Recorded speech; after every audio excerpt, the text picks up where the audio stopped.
என்ன வாசல்லயே என்ன பேச்சு? ஒண்ணும் இல்ல குமுதம், கத்திரிக்காய் கிலோ என்ன விலைன்னு கேட்டேன். ஆஹா. ஆமா, பையில என்ன? அது கத்திரிக்காய் கத்திரிக்காய் கிலோ என்ன விலை? 4 ரூபாய். 4 ரூபாயா? ஆமா. இந்த ஊர்ல எதை எடுத்தாலும் யானை விலை, குதிரை விலை. இதுக்கு தான் இந்த ஊருக்கு டிரான்ஸ்பரே வேண்டாம்னு சொன்னேன். கத்திரிக்காய் மட்டும் தான் வாங்குனேளா? வேற வாங்கி வச்சிருக்க. எங்க பைய கொடுங்க. இல்ல, ரொம்ப அழுத்து போய் வந்திருக்கு. உன் கையால காஃபி போட்டு விடு, நான் அது உள்ள வச்சிட்டு வரேன். பைய கொடுங்களே. இதுக்குள்ள பேங்க் பேப்பர் இருக்கு குமுதம். பேங்க் பேப்பரோட கத்திரிக்காய் வாங்கி வச்சிருக்கேளா? நன்னா. என்ன உனக்கு நம்பிக்கை இல்லையா? என்ன நம்பிக்கை இல்ல உனக்கு? என்னது இது? நீங்க ஏன் அப்படி எழுகிறீர்கள்? கொடுங்க. பேப்பர்ஸ் கிழிஞ்சு இல்ல, போடுங்க குமுதம். நீங்க எதையோ மறைக்கிறீர்கள். கொடுங்க. கொடுங்க. என்ன என்னத்த மறைக்கிறீர்கள்? ஆ. என்னது? என்னது? ஹார்லிக்ஸ். ஹார்லிக்ஸா? இது இது ஹார்லிக்ஸா? இல்ல, ரொம்ப கோல்டா இருந்தே ஹாஸ்பிடல்ல போய் மருந்து வாங்கிட்டு வந்தேன். எந்த ஆஸ்பத்திரியில இருமலுக்கு சாராயம் குடுக்குறா?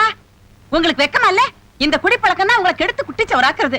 மூக்கு முட்டை குடிச்சிட்டு ஆபிஎஸ் முழுக்க தகராறு பண்ணி அவ தூக்கி உங்களை இங்க விசிறிட்டா. இனிமேல் ஒழுங்கா இருக்கணுமா இல்லையா? ஐயோ, ஆட்டாத குணம் 60 ரூபீஸ் போயிடும். என்ன அத உடைஞ்சிடும். என்ன தொடாதீங்க. ஐயோ ஐயோ ஐயோ ஐயோ தொடாதீங்க. ஐயோ நான் கடவுளே. போட்டுடுவேன். ஐயோ